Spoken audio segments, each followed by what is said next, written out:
I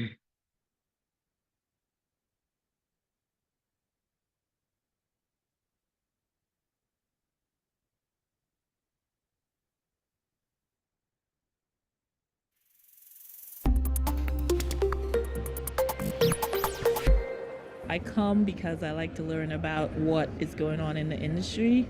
I like to hear from the contractors, especially because being an engineer, sometimes it's good to learn from the contractors what innovations they're coming up with, and obviously to meet with other folks and see what they're working on. This conference, it's probably the most important event during the calendar year, so you cannot miss it. Because here you can meet a lot of people, contractor, supplier, competitors. So, as I said, it's the most important event in the calendar for foundation business, and it's too important to don't be here, let's say. We come because we get a lot of exposure to people who use our equipment. Camaraderie, a lot of camaraderie. Even with our competitors, we come out and we rub shoulders. Everybody knows everybody. It's just one big happy family. Well, it depends on whether or not you want to continue learning. If you got a desire to continue to learn, then you need to be at DFI. The good thing about this conference, you can meet a lot of people over and over, so you can make a very good connection with the industrial people. Networking's huge. There's so many people here, just from different parts of the country and the state and the world even, and just seeing what processes they're using and their design methods and their equipment, and just really a lot of exposure, and also getting connected with those people for potentially future work, future jobs. Come join us if you're interested in anything in this industry. This is the place to be. This is it.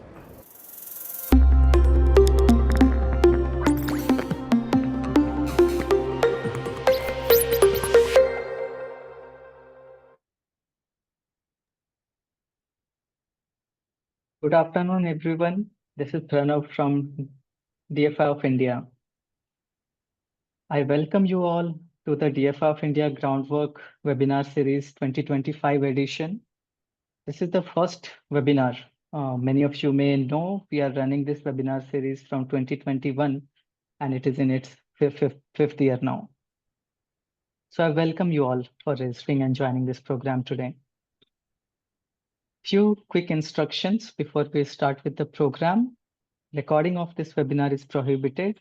Online webinar recordings will be available on the DFI of India YouTube channel in approximately 2 weeks, and participation certificate for student attendees will be emailed in 2 weeks. During this program, you have option to interact with the speaker. You can use the Q&A tab in your control panel. Enter your question anytime during the presentation, and all the questions will be taken at the end during Q&A and interactive session. Now, without wasting any more time, I'll introduce today's session moderators. We are joined by Mrs. Annapurni Iyer, founder Ingozim Consultants Pune, who is also EC member of DFI of India, and Professor Shobha Cyrus, professor at QSET Cochin. Mrs. Annapurni Iyer has more than 22 years of experience and has handled various critical slope stability issues encountered in projects like Mumbai-Pune Expressway, Konkan Railway, Ahmedabad-Vadodara Expressway, and many more. She established her consultancy firm, Ingozim Consultant, in 2017, and she has a number of papers to her credit in national, international conferences. Professor Shobha Cyrus is a passionate teacher, currently working as a professor at Cochin University of Science and Technology, Kerala, QSET. Her research interests include geo-environmental engineering, geotechnical engineering, ground improvement techniques, etc. She has published a number of papers in reputed journals and international conferences. So with this short introduction, I request the moderators to take this session forward from here. Thank you. Thank you, Pranav.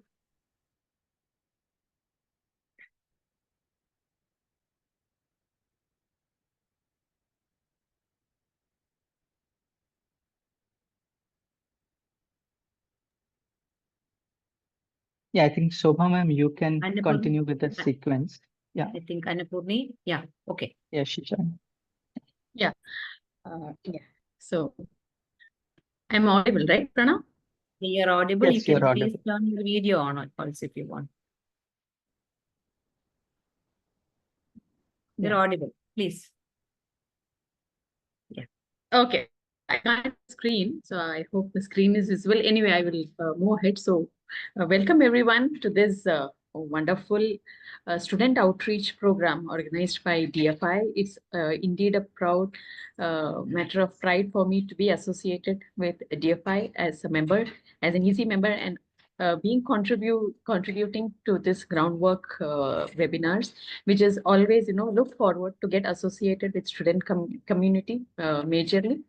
So today's session is also going to be an interesting one, I'm sure. And to look at the sequence of groundwork webinar, we start with introduction, followed by the presentation by our invited esteemed speaker, interactive discussion.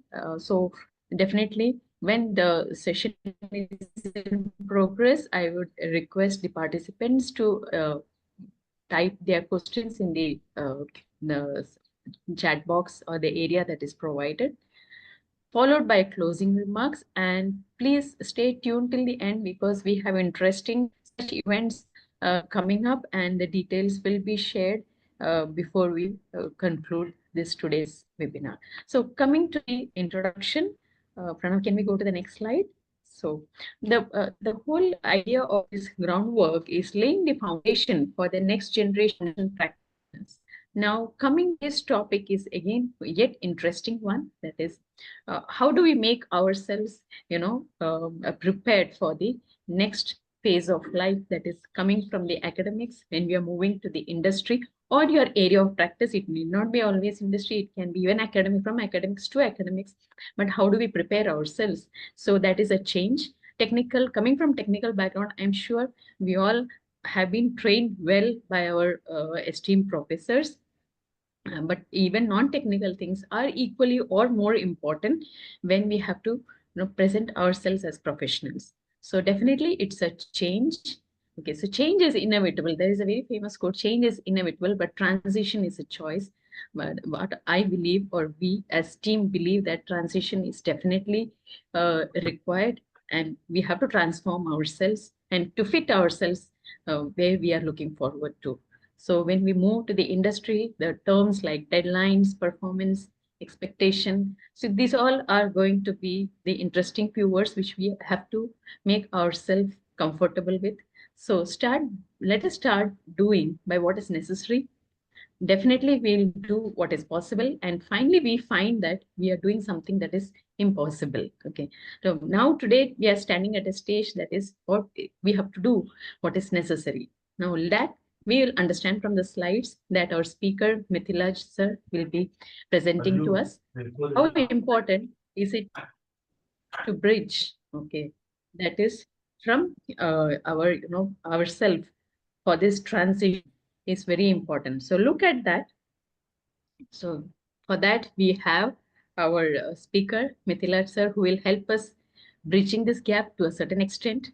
And let's see what he has to say, that how do we transform ourselves from classroom to boardroom. So with this small introduction, I invite our speaker for the day and over to his introduction and for the proceedings. Thank you. Thank you, Annapurni.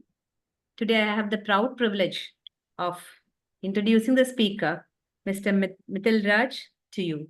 A brief introduction. Currently, he is working as the Assistant Country Operations Manager, Alshaya Group, Doha, Qatar. He's an accomplished retail leader with over 28 years of experience in the industry. And as country manager at Alshaya Group, he a prominent corporate retail business operating across 19 countries. He oversees a dynamic workforce of over 3,000 employees, managing 300 plus stores and 70 plus renowned global brands. From this itself, we could understand he is the right person for today's lecture. So his leadership, it spans diverse cultures. He works with teams from 39 nationalities, driving operational excellence and delivering exceptional customer experiences in a highly competitive market. as Annapurni has pointed out, this transition, how to build up your CV. It's so very important because these managers, they'll be getting a lot of CVs each and every day, and screening is a process. So how do they manage all these things, and what you should have in your CVs will be taken care by this presentation. Now, I invite Mr. Methilaj for the presentation on excelling in job interviews and CV building. Over to you, sir. Thank you very much. Thanks to DFII of India for this invitation. Hope I'm audible. You can hear me? Yes, sir. Yes, sir. Yeah, thank you. So thank you all. And let me share my screen.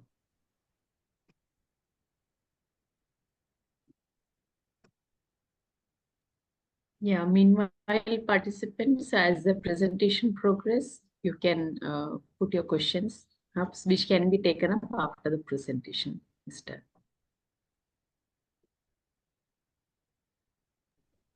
Over to you, sir. Yeah. Can you see my screen? Yes, sir. We can see it. It has to be in the PPT mode. It is, yeah, not sure. Yeah, okay, great. Thank you. So welcome everybody once again to this program. I know I'm from a completely different industry. I'm from retail field. Thanks for all the introductions. I just want to say I'm currently the country manager for Qatar, managing about 70 plus fashion brands. You would be very aware of these brands. We do have Starbucks, H&M, Victoria's Secrets, the most famous brands you now started hearing in India. We manage all that in over 19 countries across the Middle East, Russia, and Eastern Europe. Yep. And I actually manage the country operations of Qatar.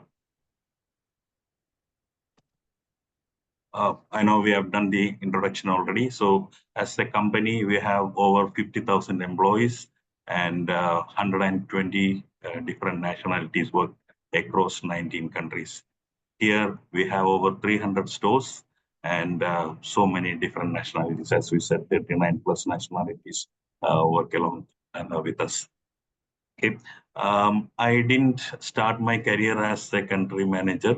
I started in very humble role. I started in this same company as a sales associate 28 years back. Okay, and I worked my way up.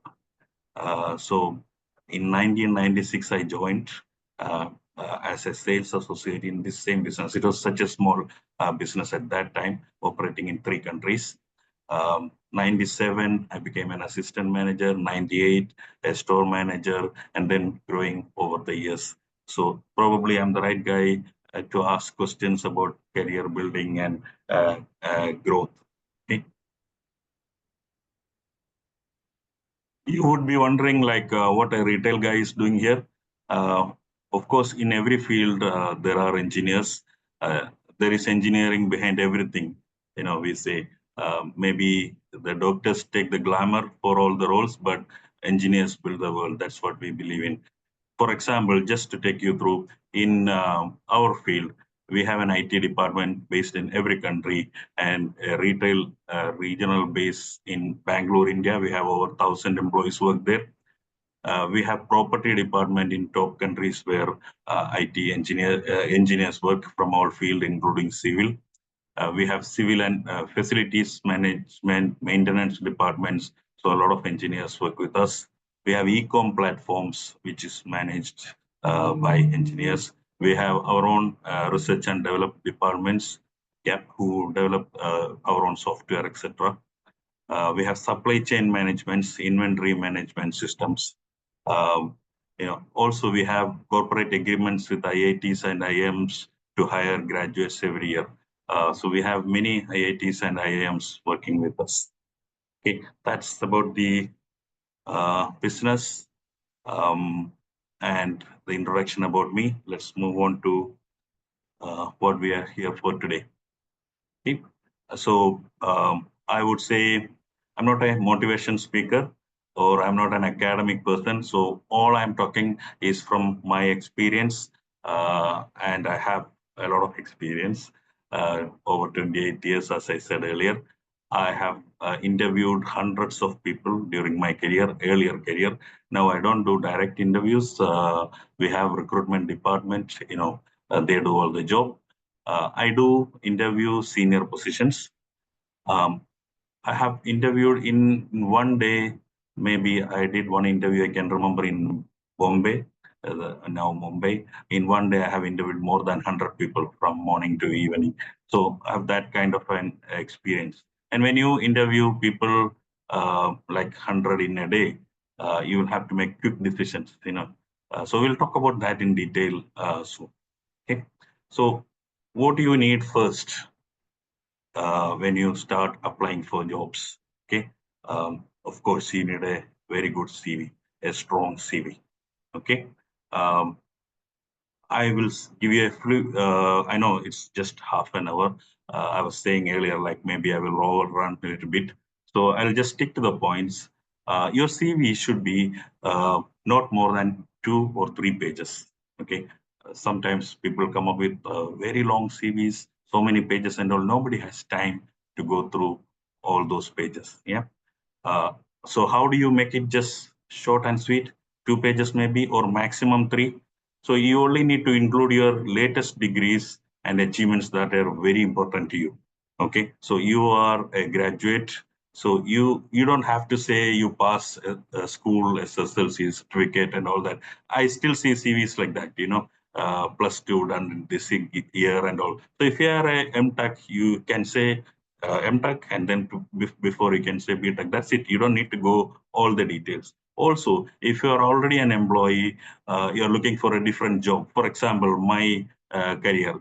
So if I write my CV, I wouldn't have all the old positions, that will run into many pages. You just need to write the last 2 or 3 positions you have in your CV.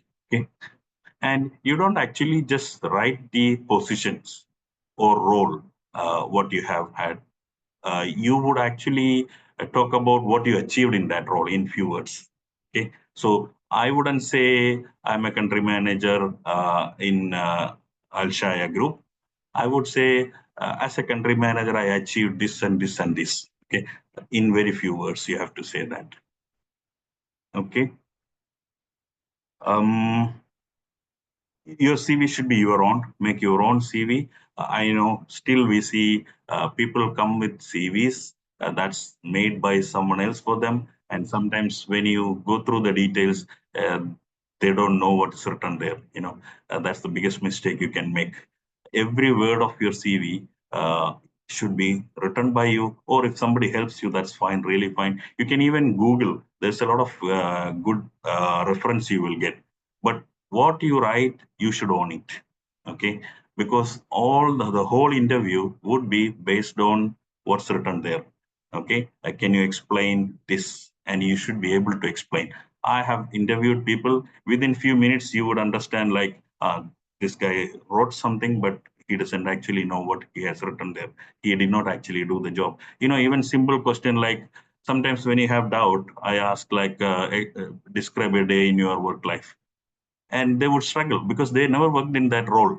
Yeah. So an interviewer could easily understand that what's written is true or false. Yeah. So whatever you write should be true, honest. You can highlight certain skills, etc. You can highlight certain moments of your life, certain achievements of your life, but you can't write something you don't know or you did not do. Okay, that would be really caught if you, and that would be the end of an interview actually. Yeah, yeah. So you are leaving no chance at all. So whatever you write, you should know. Yeah. And what the next key strengths should be in the page 1. Recently, I have got a CV. Someone actually made spending some money from an agency. He said to me like he spent 10,000 or something. In 1 second, I was like looking at it. He's an engineer, and it's not there in the first page. See, people don't have time to go through all the pages to see at the last page, oh, this is an engineer. It was for an MEP role, and an MEP, you know that not only engineers do that. So many people who learn that job, they can get that kind of role. So when you are an engineer, that's in that role, that actually stands out. You have to say it in the page number 1. Yeah. So whatever is your key strengths, it should be there in the page 1. It should force people to read the page 2. Yeah. If the page 1 is boring, nobody will read the page 2. Okay. And I don't need to say there shouldn't be spelling mistakes, there should be grammar checks, and all should be done.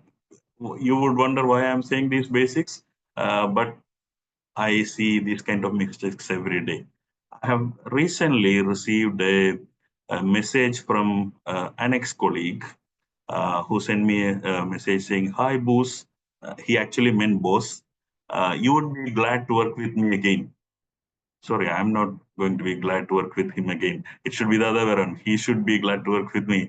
Yeah. So when you write things, even a covering letter and all, even if you know the person, sometimes you send a CV to somebody, you know that person, you take it very casually and you write something casually. No, you're applying for a job. You have to be professional, write every word professionally. Okay, and focus on the skills that is relevant to the job role, to the company. um, a lot of times I get the questions like, can I have more than one CV? Yes, you can. Yes, you can. Depending on the nature of job you are applying, you may highlight different skills. So you can have a CV, and that you send for a pharmaceutical business. And then next time when you are sending it to some other business, let's say an IT field, you can do amendments. Yeah, you have to do amendments to adapt to that job role. Okay, you're not lying here, you're not changing any facts, but you can change the highlights, you can change the key skills, you can highlight to fit that new role. Okay,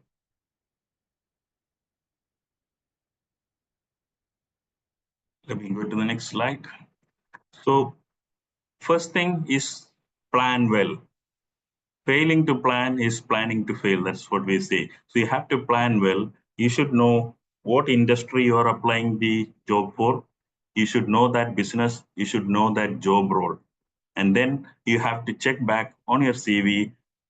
Does my CV fit to that role? Okay. Whenever somebody advertises a role, the key functions, key skills required would be clarified there. So you need to check back and say, is this matching? If it is not really matching, if you think you have the skill, you have to amend your CV. If you think you don't have that skill at all, there is no point in applying even for that job. Okay. You need to do a little bit research on the job role and about the company, because it's great to know about the company, and they would actually ask you, why did you apply here? Why did you apply in this company? So you can say, yeah, I've heard a lot about you. This is the number one company in this field, and you have a lot of good practices. You can actually say some facts, and that actually shows you're really interested. Okay. So you need to do a little bit research about the company you're applying before you go for the interview. Okay. Next one, very basic, be well on time. We still see people come late. I will give you a story. I was actually talking about the Mumbai interview. So there were two gentlemen came from Madras to Mumbai to attend that interview. Okay. So when I started the interview, they said, we are from Madras when I asked questions. And I was like, I saw them early in the morning there. I said like, oh, that's a long way to come for this interview. They said, yeah, we came yesterday, we stayed in a hotel. And as I was asking, they said we came earlier to see the place to make sure we are here on time. So that commitment actually stands out. Okay. They were, I would say, in my words, they were average, but both of them got the job just because of that commitment. Whereas, people sometimes don't do that. You could be in a new city, you could be in a new country, and you plan to go for an interview. Sometimes you don't know the traffic. Sometimes you don't know, in metro, whichever way you travel, you can't reach on time. So plan very well. If possible, go one day before, see the place, and then go back the next day. Yeah, trust very well. I would always say, you know the so when you know the business nowadays, a lot of companies, they're not very formal. You can wear jeans and t-shirt. That's their dress code in the office. So know what it is. If in a company, very casual dress, and you go in three-piece suit, it will look little bit overdressed. Yeah. So if you can do some little bit of research, it will help you. Yeah. And if you're in doubt, always be overdressed than be underdressed. Yeah. So that's my advice. Okay. Then when you go to the interview, first thing, what you need to understand, most probably in a lot of cases, the person that comes out to the reception and brings you inside to the room would be the same person that does the interview. Okay. So from the moment you reach the office, be respectful. I do that. Actually, if anybody comes for an interview or any meeting here, I go out to the reception, I invite them and bring them to the room. Okay. So don't misunderstand, don't crack any jokes or etc. until you reach the interview room, and it would be the same person. So start building that relation from that moment.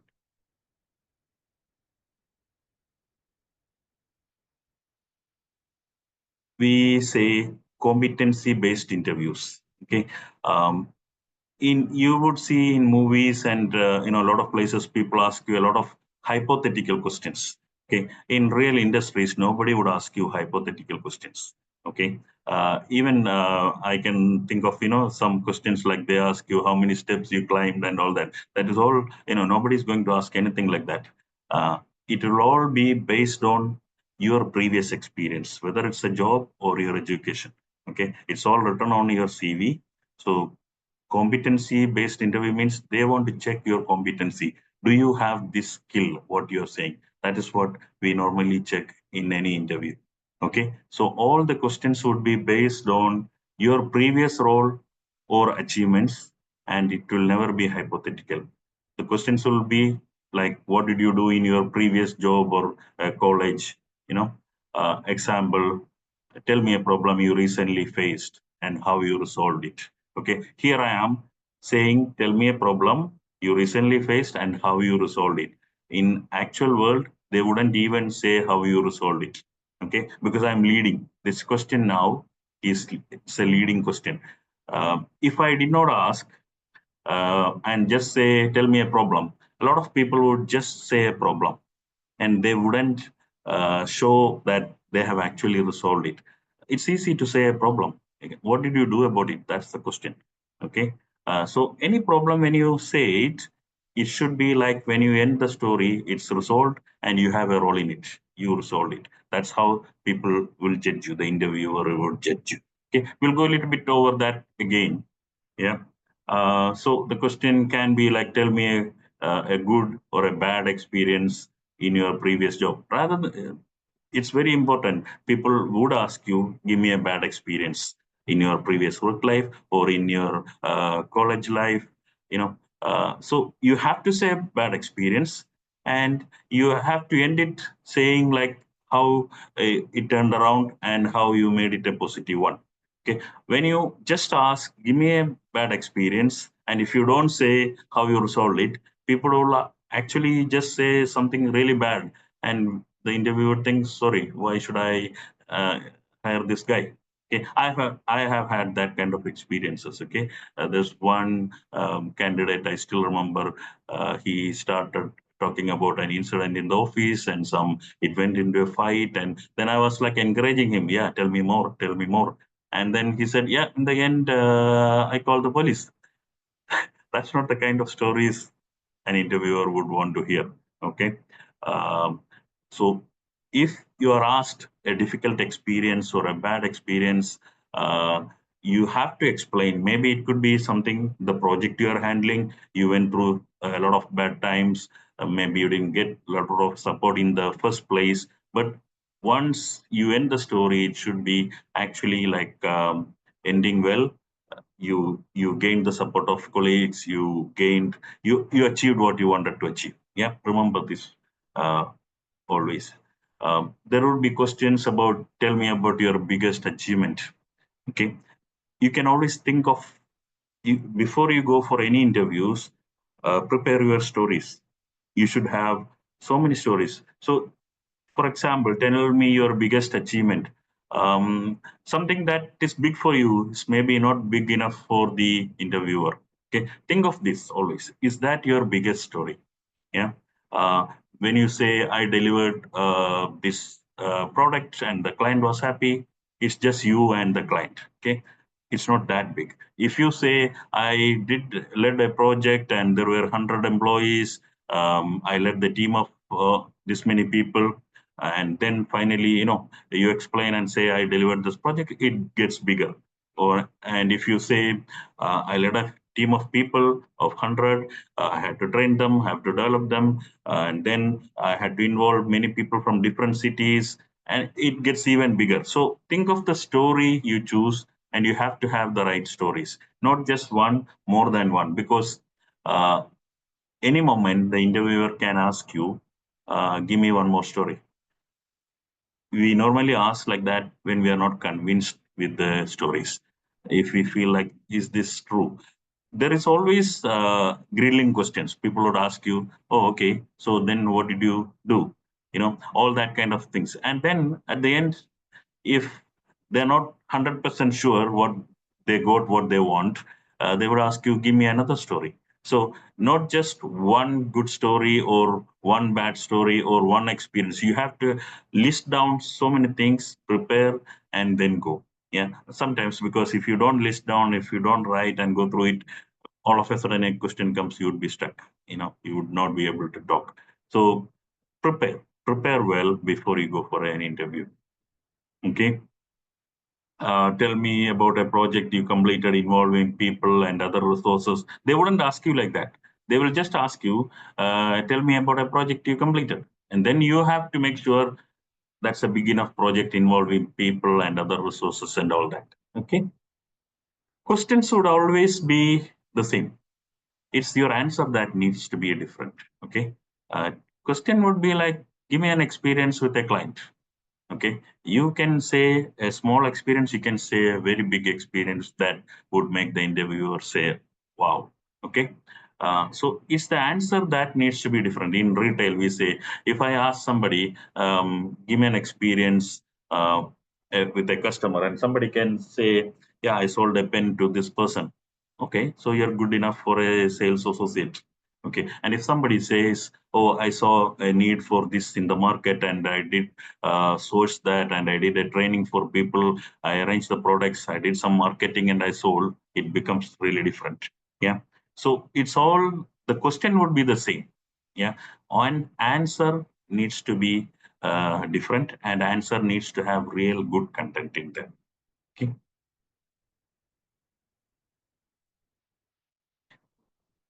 I would say end each story well. A lot of times we forget this. Okay, you start a story, you explain the things, you have to end that very well, saying so what the objective is actually achieved. People sometimes forget that, and sometimes you haven't achieved the object, so you actually have the wrong story. You say something and you don't show that you delivered result. Yeah. Always the interviewers are looking for something. Do you have certain skills? That's what they are looking for. They look for, do you deliver result? Okay, that's one. Yeah. Do you have the communication skill? Do you have the planning skill, planning and organizing? So they look for certain skill. That's why they ask you different questions to understand if you have the right skill for that job role. Yeah. So this is something very important. Um, End each story very well. Yeah. Questions, as I said already, wouldn't be leading. If you're smart enough, you can put some words or some discussion points in the answer what you're saying that will lead to another question you want to talk about. Okay, you are something very good in something, then in your answer you can just bring that along, and then if the interviewer is interested, he will ask you a question about that. Then that's your area, so you can actually talk even a lot more. Yeah. So plan like that. If you are really smart enough and confident, you can actually even lead the interviewer. Okay. A good interviewer wouldn't talk a lot. He will actually make you talk. Okay, he would only say, tell me more. Yeah. Oh, then what happened? So in the end, after coming out of the interview, you would think like, what was that guy? He didn't ask so many things, he was making you talk. Okay, most of the interviewers in corporate business, they are trained how to do an interview. Okay, I have got training how an interview should be conducted and what do you really need to look for. So they are actually looking for something, and that is when they will ask you, give me another story, tell me again. Yeah, they when if the interview is long and it takes like let's say 15 minutes, 20 minutes, that's actually a good sign. Yeah, that means the person is interested in you and he wants to know more and more. If the interview is finished quickly, that means like you're not fit for that role and he has already taken a decision. Yeah, in most cases, in a lot of cases, confidence and all that matters. The moment the person walks in, we judge that person. Maybe it's wrong, yeah, but that's what it happens in the real world. Yeah, when somebody comes in, I still remember an interview I did for a. So I was actually interviewing for various different roles. Okay, so you have a list of roles that you need to fill, and I was interviewing people and one girl walked in, very pleasant, very confident, the way she spoke and all that, extremely confident. And then because I had to recruit a manager for a Disney store, Disney, Walt Disney stores, the person needs to be really cheerful, make people, others happy and all that. That you don't really get that kind of people always. So I saw a potential in this girl and I asked a weird question. Yeah. I asked like, okay, if I ask you to dance now, would you be able to dance? And she was like, why not? Okay. And she was hired. Yeah. So the confidence actually matters. Yeah. But also don't be overconfident. Some people think like, yeah, this is my job. I'm really overqualified. I will get that. No, it doesn't happen. Your attitude actually matters. Yeah. Whether it's positive or negative, it comes out. If you think negatively, it actually reflects. Yeah, people can see that. If you think like, okay, this is nothing, I get this job, it reflects on your face, it reflects on your body language, it reflects on the way you speak. Okay, so be professional, be confident, and be honest. When I say be honest to the level you can in an interview. Yeah. At the same time, to gain confidence, you need to always remember you have nothing to lose. You're just attending an interview. You can get another interview. Yeah. So don't pressurize yourself too much. We see that a lot. It takes a person, a candidate, first few minutes, to settle down. We can see that, they are really under pressure. And then most of the people would recover from that phase within first 2-3 minutes and they will be confident. Yeah, and a good interviewer would give that space. Okay, some people don't recover at all. Uh, I remember there was a candidate, not a candidate, somebody, a colleague of mine actually was being interviewed for a different position within the company. The previous night, the girl was calling me so many times for advice, and I told her so many times, don't take this much pressure. Okay, the next day she went for the interview. She actually collapsed. She fainted. Okay, and these things happen. So don't pressurize yourself. It's just a job. Okay, you will get that if you are confident. Keep that. Yeah, keep that in mind also. At the same time, you have to be polite. You have to be thankful for the opportunity. We a lot of times especially we Indians forget to thank people. Okay, it's part and parcel of the culture everywhere else in any other community. Okay, if you speak to a European, you would see they will thank every 5 minutes for anything. Yeah, we are a little bit reserved people. Yeah, but so intentionally you have to say thanks. You have to end the interview very well. Okay, you may change their opinion at that ending as well. Okay, uh, you must have missed a question, or in between one question you answered wrongly. Don't keep thinking of that.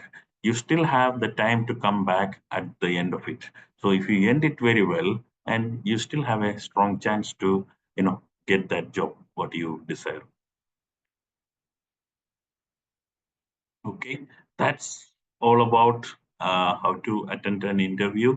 Um, and I just want to touch base on something for those who already work in any role, or once you get the job, how do you build your career? As I said, um, I started in a very humble role. I started as a grade 3 employee in this same business, and now we have got rid of the gradings and all that, but it's like grade 17. So I've reached up to here by building relationships. Okay, again, I would say engineering community is a little bit in their own world. I was actually talking to one of the panelists earlier. We have engineers here. They're in their own groups. In a multi-community, multicultural communities, you need to mingle with everybody. Uh, you need to have the right relationships, and that will help you. Our engineers, I always joke, they go for even lunch break together. They don't go with other nationalities and all that. And that all limits you. That all limits your career growth opportunities. Communication skills, yeah, you really need to develop the communication skills. And you need to have a helicopter view, we say, an overall view of the business. A lot of times, because these technical people, engineers, and all other technical field people, they just know about only their area of business. Okay, if a manager or a director, somebody comes to you asking for something, they might be having a problem, and if you don't understand what exactly they want, you wouldn't be able to offer the solution. You would only be saying, yeah, technically, this is not possible. But maybe they don't have the right, they did not ask you the right way, or they cannot ask you the right way. But if you know what exactly they want, if you know what's going on in the business as a whole, you would be able to say, like, yeah, hold on, we can't do this, but I have another solution for you. What's your problem? So if you understand that, you would be able to come up with solutions for problems, and that would definitely help you. You have to have an open mind. You have to be positive. As someone said earlier, change is inevitable. You have to be really receptive to change and adapt with that. The people who be against change, they are the one who would stuck in their career or in getting a job. Okay, because being adamant, people, we can see that even in an interview, and even later, yeah, we can see that, oh, this person is not open to new ideas, or this person is not open to they don't have the adaptability or flexibility. That's something people check. Are you flexible? Are you ready to move to another city? Are you ready to? I have moved in my career, I've moved countries for no reason. Okay, but that all helped me. I knew that it will help me in the long run. So I moved from UAE to Bahrain for no increment, no position, nothing. But I saw a learning opportunity there. Okay, I was sent to Europe for training and all that. I saw, yeah, it's a new brand. I get a lot more training, and it's a lot more challenging. Okay, I had to build a new brand there in Bahrain. So I said, like, okay, yeah. So in life, also in interviews, in career, etc., a lot of challenges will come. My advice would be, like, take it. You can do it. Okay, be in the right circle, build good networking, and you can grow further. You can get a job and you can grow further. That's all from me. I think it's time for Q&A.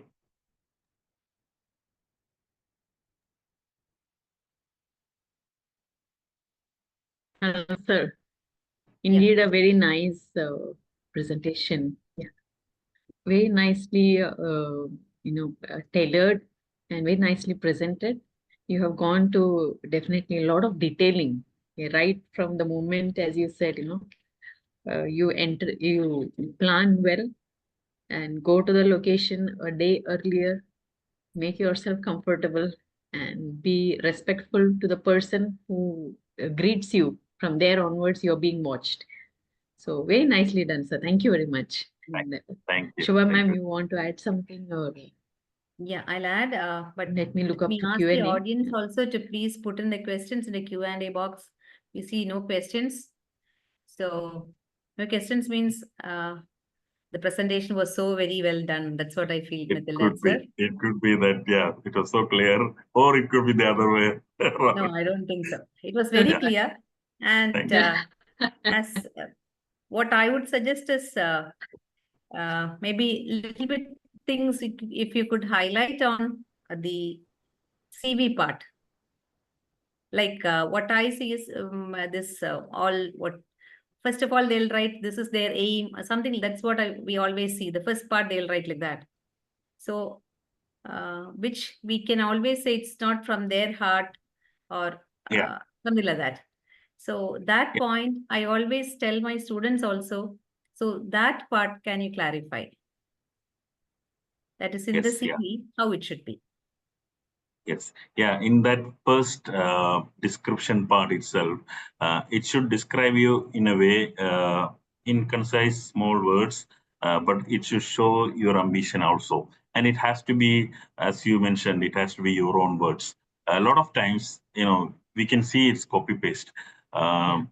So if it is genuinely written, and once somebody read that, they would be really impressed. Actually, that's very important. You write, and every time you write for a different role, every time you apply for a new position or new company, you can amend that. Go back and check if it actually matches the job role, and you can amend that and amend it accordingly. So then it will actually suit you correctly. Okay. I think we have two questions. One, good evening, sir. Is Canva resume enough? Whether photo is compulsory? What about plain CVs without design? Photo is good to have. Okay, it's always good to have, and especially for some roles, it's a must-have. Okay, for example, if you are applying for a beauty-related products and all that, photo is a must-have. In engineering field, I wouldn't say it's a must-have, but it's good to have always. Yeah. And Yes, you can plain do in CVs Canva, without etc. design. Yeah, Canva resume. Yeah, you can have in Canva, etc. No problem. Yeah, the key point is here is not how it's made; it's about what does it say. Yeah, as I said, all the key information should be the page one. It should be not too long. You don't need to say a lot of things like people still write hobbies and all that. Nobody has time to read all that. Yeah, so stick to the key points and achievements instead of just writing your previous job role. Just write what you achieved in that role. Make a difference. Yeah. Okay, thank you, sir, for that. And it is a good question. Another question we have, sir, it was a very good presentation and very informative. What are your expectations in CV from a fresher with no experience, and what should they focus on? Very That's relevant, a good question. Yeah, I would say there is nobody with no experience. Yeah, when we interview a fresher, it's all about the experiences in what you studied. Okay, so the same questions you can answer, like how you handled a project. So it doesn't have to be from a work experience. So you can write that in the CV itself. Okay, in the course you did this, you were the number one in this, and you organized a program in the college. You delivered this in the university. There's a lot of achievements.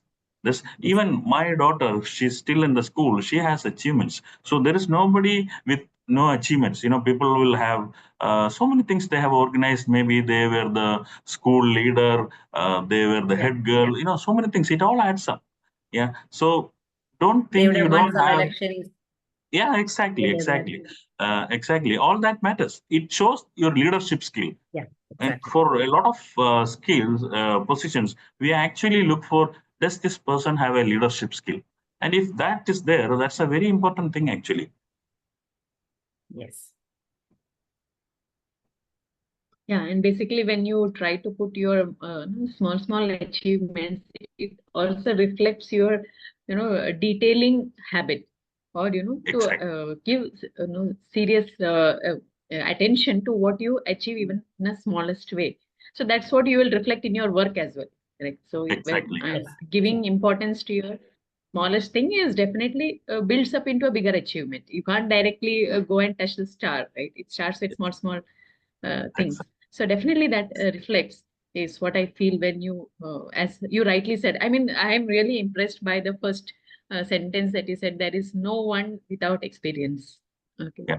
So I definitely, actually would whoever are add. fresher. Yeah, I actually would add to that. I would have a paper, an A4 sheet with me showing my achievements from my younger days until now. So everyone will have, some moments where you feel depressed, you feel down. You can, some challenging moments in work life and all. You can look at that and say, hey, I am the guy who led these 3,000 people in the college. Why can't I do this project? You get the motivation from that, your own achievements. So you need to write down your achievements in piece of paper. You can frame it or you can keep it with you. I do that actually. I actually use that because I have lots of challenging moments in my life, and sometimes I think like, can I do this? And then you just have to look back. Yeah. And you have Look done back, bigger yeah. things than that. Yeah. True. It's about, paper and pen. Yeah, How much you're recording. Yeah, ma'am, please. yeah, I think one more question we have. What about academic record? Is it effective for fresher? Yes, of course. For especially the technical jobs and all the academic records is important. Yeah, yeah. But academic records is one thing that just qualifies you for the job role. Yeah, that gives you the interview. But other skills matters. Yeah, other communication skills, all Yeah, other that's things what what I you just said. wanted to ask you. Like Yeah, you have interviewed a lot of people. So communication wise, usually when we talk about Indians, they lack yeah, communication skills. yeah, But our yeah. students right now, I think they are developing a lot. But how do they have to improve? Because I mostly have to. they in the mother tongue I understand. Yeah, they very are good. they See, I come from a background where I studied in my own local language, Malayalam, in my school. I studied in a government school. When I first joined this job, I couldn't speak English very well. Okay, that's all fine. People understand that. All what you need to understand. I have colleagues who are from Germany, France, etc., who doesn't speak good English. Okay, so in meetings, they take their time. They have to think and then they have to say it's fine. People accept that. So you don't need to bother. And one more thing, we have to remind ourselves always that this is not our language. We learn this language. I actually, in my company, majority in management roles are British people. Okay, and I have to interact with all these Europeans all the time. My English is not that good compared to them.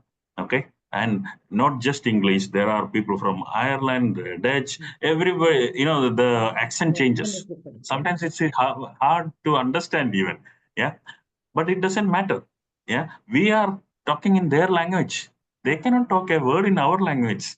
Okay, so be confident and say what you want to say. That's what we need to remind ourselves. Yeah, just say that. It doesn't matter. The language doesn't matter as long as you are talking in confidence. Yeah, you can have as many grammatical mistakes and all. You don't need to bother. Over time, you will improve. Over time, the language will improve. But no need to bother about that. Just bother about, can you deliver that message? Yes, that's enough. Okay. Thank you. Thank you very much.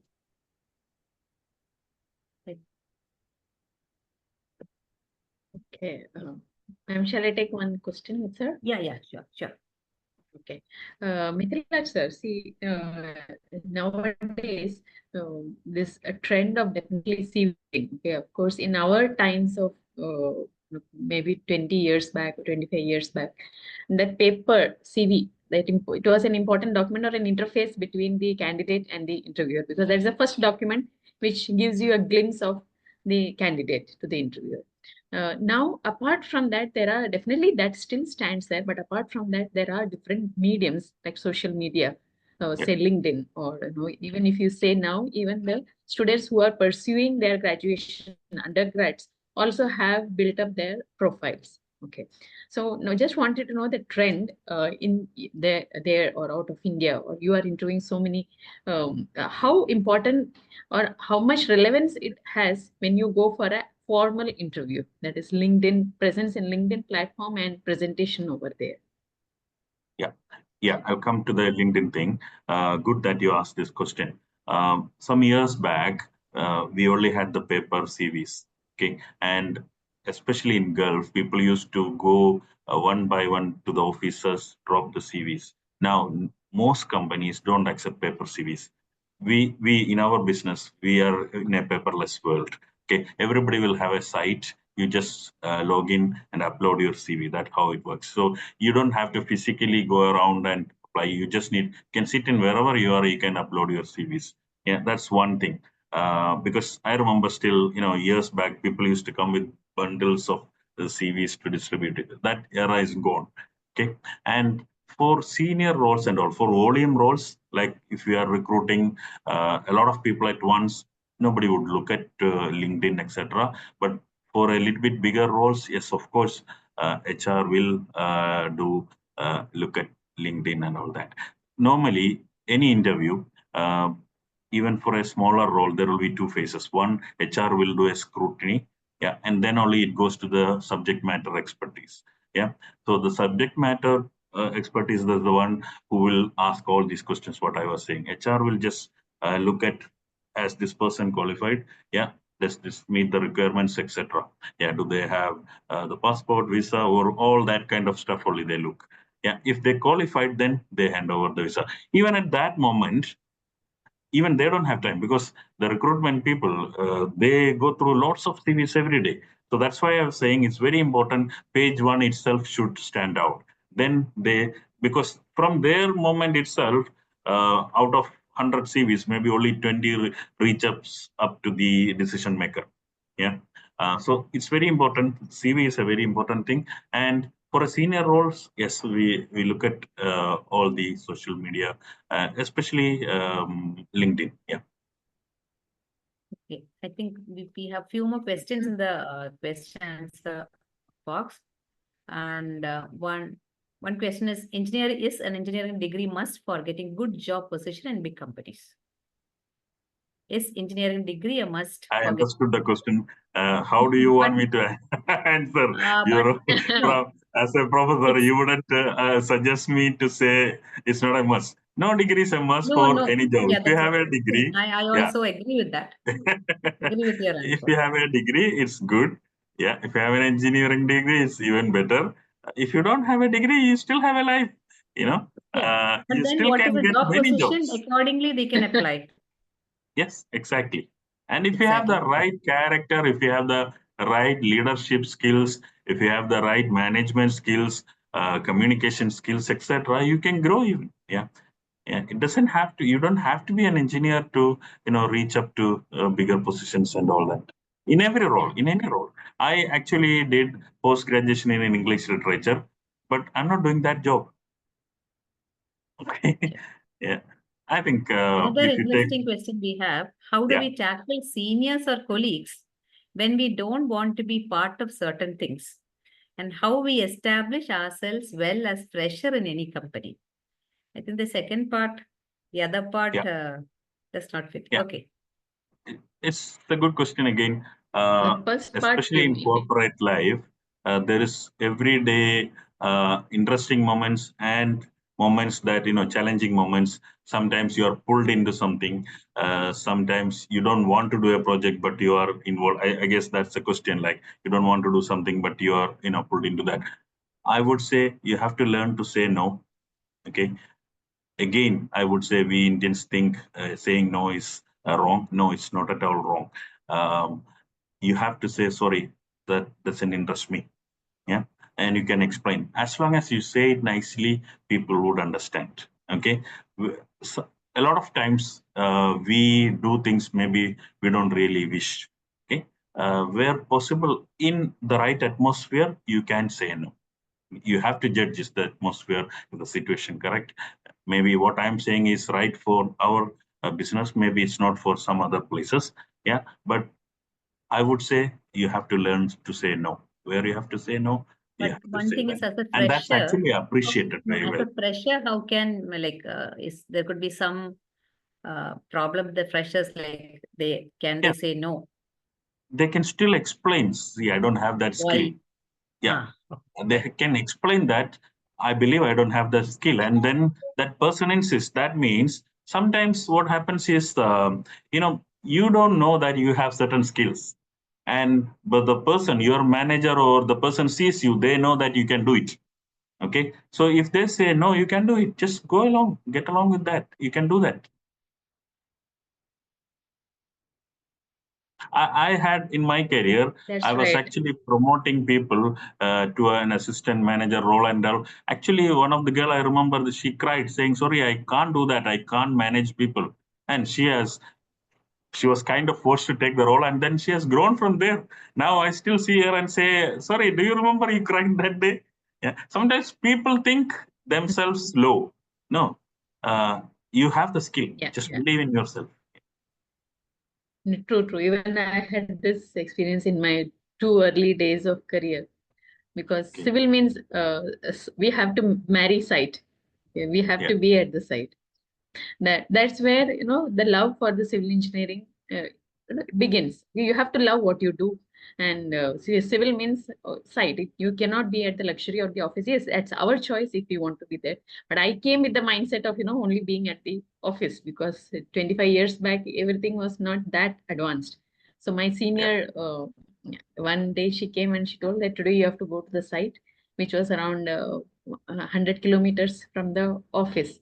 So you can go and come back. But still, it was a shock for me. 100 kilometers I have to go. I said, I will not go. And I actually started crying and making all the excuses. But I was sent. And after a couple of such experiences, now I can't be at home or in office. I have to be at the site. It's become like that.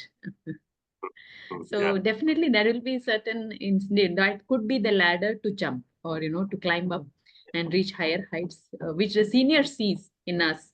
And Yeah, exactly. And sitting in the office is not the most glamorous thing ever. I don't like to sit in the office. I actually go around the sites, go around stores and all, meet people. That's where you actually learn the job. That's where you actually see what's the real problem. If you sit in the office, you don't see what's the problem, how you can support, how you can solve it. You don't really see. You have to go out, visit people, meet people. That's when you learn. And every day you will learn new things, if you meet more and more people. Yeah. So you So have to be one more flexible. question That's can we very good. take? Because Yeah. one more question. Like Yes. we have talked about LinkedIn, and the question is, how important is to have profiles in LinkedIn and other job sites? A person who doesn't use much of social media, is it important to keep LinkedIn and other job sites updated all the time? It is not that important, I would say. If you are not a social media user, it's okay. It's fine. It's accepted. Yeah, as long as your CV stands out, your results stands out, and all that. It's not that important. Okay. I don't update my LinkedIn regularly. Okay. It doesn't matter really. Yeah. I think those were the questions. And any other questions? And many have thanked you for answering in such lengthy manner, and they're all happy with your answers.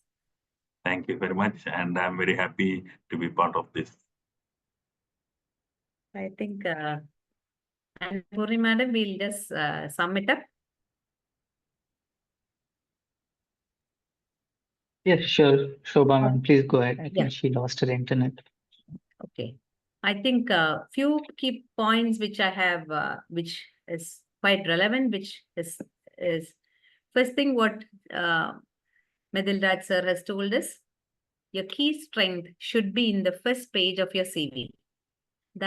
And you have to focus on the skills which are relevant to the job roles. So when the job role is different, you have to change or make amendments in the CV. Then when you go for an interview, plan well. Failing to plan is planning to fail. So that is one key point. And another thing is, again, the questions are the same, but answers should be different with good content. And one major thing is, always your attitude reflects in your interview. the way, as he has told, the way you walk into the interview itself, from your face itself, we can make out, how this candidate is going to be. And a good interviewer, that judgment itself could be true. That's what, and be polite and thankful till the end, because sometimes, as sir has told, there could be grilling questions. You should not get irritated. Should be polite. And the tips which he had given in career building also is very relevant for those who are in the career, building relationships, communication skill, and you should have a helicopter view of the whole company or what else you're going to be. And for the freshers, what I would suggest is you have to just figure yourselves where you should be after 5 years or 10 years, and then plan your career accordingly. And thank you so much, Methilaj sir. It was quite an interesting session. As Annapurni ma'am has pointed out, it was planned very properly and point by point. And because you had given a lot of, you have interviewed a lot of people, everything was coming from your heart. So it was nice. And thank you, sir, for that. And now I think over to Pranav for the rest of the session. Thank you so much, Methilaj sir, for excellent presentation. And time to time, we try to get different views, as Annapurni ma'am initially told that we do many technical sessions, but these kind of sessions are extremely refreshing to all of us and our audience and the students joining us. Thank you so much. And now I also thank the moderators for today, Professor Shobha, who encouraged so many students to join from her college and the nearby college, and circulated the brochure in all the contact groups that she has. And Annapurni ma'am, thanks to you for moderating the session. And she's a part of the DFI Groundwork Student Outreach Committee. She always works with the DFI of India team for the betterment of student community in India. So thank you to all of you. Thank you for making me part of this. Thanks. First time I'm doing for DFI. Thanks, Pranav. It's always. Yeah. Thank you. Thank you very much, Pranav. Now, it was an honor and a privilege always, especially Methilaj sir. So he has come from different background and given us a glimpse of how it is looked upon not only within the country, from outside, from a different part of the world also, how things are viewed. It is in the same way, basics remain the same. So that's what I can take back. For me also, it was a learning experience. Thank you, sir. Thank you very much. Pranav, please take ahead. thank you. Thank you to all of you. So the last slide about the upcoming DFI of India conference. DFI of India 2024 conference is in Surat, Gujarat in September 8 to 10th. The call for abstract is already out. You can send your abstracts for technical paper presentation. Deadline is 17th February, but we have already received so many requests to extend the deadline. So do work on your abstract and send even by end of February. We will accept. These are the 9 themes. Everything covering the geotechnical aspects of deep foundation construction. The conference website is displayed on the slide. To send your abstract. So with this, I thank all the audience member as well. This marks the end of DFI of India Groundwork 2025 Webinar 1. Thanks for attending. Get back with us when we announce the Webinar 2, and follow us on LinkedIn and YouTube for regular updates. Thank you again, Methilaj sir, Shobha ma'am, Annapurni ma'am. Thank you. And Thank you. I would like to thank Anirudhan sir also. Yeah, thanks to Anirudhan sir for organizing this event, reaching out to Methilaj sir to be a part of this webinar. Thanks a lot. Thank you. Yeah, thank you, sir. I'll also keep in touch with Methilaj sir Sure, I want to connect as well. Yeah. Okay. Thank you so Thank you. much. Thank you then. Bye. Thank you. Bye-bye. Bye. Thank you. And thanks a lot. Sir, you are right now in Qatar itself? Yeah, yes, he has got. Right now he has spoken from Qatar? Yeah. Yes. Okay. So maybe Pranav, thanks a lot. And like this, see, I can mobilize a little bit of students. So if at all you need any help like that, please contact me, no problem.